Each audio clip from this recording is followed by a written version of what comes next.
A lot of folks dream of the simple life. A house, 2 kids, and a backyard with a sandbox. Nothing more American, right?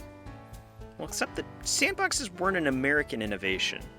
They were derived from the concept of sand gardens in Germany around 1850, and those came about as a result of ideas from German pedagogue Friedrich Froebel, who came up with the idea of kindergarten. In any case, sandboxes are popular because they offer kids an open space to have some free play. And if you want to forego the plastic turtles or crabs of our childhood, they're actually darn easy to make. Check it out.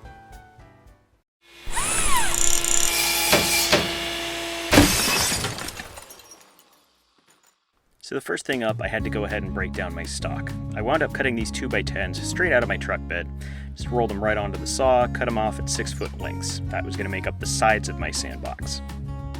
I then set up a 9-inch stock block and ran off 4 segments of 2x3 to go ahead and brace the corners with. Once I had everything cut, I went ahead and sanded it all. This is going to be something my kid is going to be playing on, and I figured him getting splinters out of it would not make him particularly inclined to go ahead and continue to play in it. Each of the 2x3s was attached to the end of one of the 2x10s. It was basically glued down, then screwed on.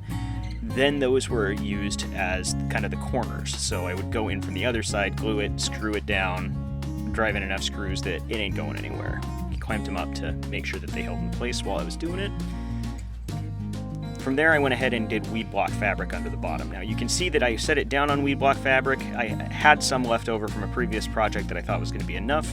Turns out it wasn't, so I just went ahead and got another roll, went over the top of it, and then I put staples in the bottom to make sure that they stayed in place. Now, if you couldn't tell from watching him wander around my work site, my son really wanted to play with this, so before finishing the box, I actually went ahead and put the sand into it.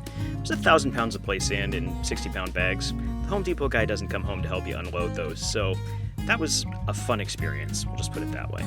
Once I finished putting the sand into it, then I got started on the corner benches, which I used some scrap 2x6 for. Basically just dropped it onto my Craig adaptive cutting system, ran off some 45-degree angle cuts on it, and then once I had those, I was able to go and screw those down onto the actual bench. This will also add a little bit of stability in the corners because you've got something else holding it together at the corners now. Oh yeah, and if you are like me and have cats in your neighborhood, make sure you cover it at night. Just saying.